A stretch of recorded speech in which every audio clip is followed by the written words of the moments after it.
A synecdoche is a trope in which a part of something represents the whole, or in which a whole represents the part. Before we go into more depth, let's clarify the difference between metonymy and synecdoche. It's a small difference, but still important to know. While they are both metaphorical in the sense that they should not be taken literally, there is a difference. A synecdoche involves using a part to represent a whole, or the other way around, whereas a metonymy occurs when a word for a feature of something is used to represent the entire concept. For example, have you ever heard someone say, "nice wheels," after seeing a cool car? This is a basic example of a synecdoche. They weren't actually complimenting the wheels of the car, they were simply referring to the car by using a part of it, the wheels. A simple example of metonymy is the famous quote, "The pen is mightier than the sword." The pen represents writing, and the sword represents fighting. Now that we have the basics of synecdoche covered, let's look at some examples.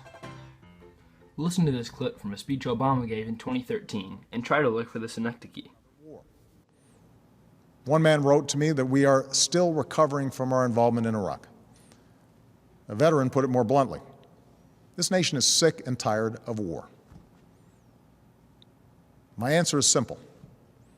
I will not put American boots on the ground in Syria. I will not pursue an open-ended action like Iraq or Afghanistan. I will not pursue a prolonged air campaign like Libya or Kosovo. This would be a targeted strike to achieve a clear objective, deterring the use of chemical weapons and degrading Assad's capabilities. In this clip, Obama says that he will not put American boots on the ground in Syria. He does not literally mean that he's going to avoid putting the boots of Americans on the Syrian ground. What he means is that he will not send American soldiers to fight. This is a synecdoche because the boots are a part of the soldier representing the whole. Here's another example. In the play Julius Caesar by Shakespeare, one of the most famous lines is the first line of a speech by Mark Antony in Act 3. He says, "Friends, Romans, countrymen, lend me your ears." Mark Antony is not actually asking for them to let him borrow their ears. He is wanting them to listen to him attentively. This is a synecdoche because ears are a part of the friends, Romans, and countrymen that he speaks of, representing them as a whole. Finally, here's an example from Lost, a popular show that ran from 2004 to 2010 on ABC. You cornered me, Freckles. Did what I had to. Just go, Freckles. Just call him how I see him, Freckles. You ain't gotta use me, Freckles. Oh, man! It's really coming down! Get under here, Freckles! Go! Good thing you don't hate me, Freckles. It's every man for himself, Freckles.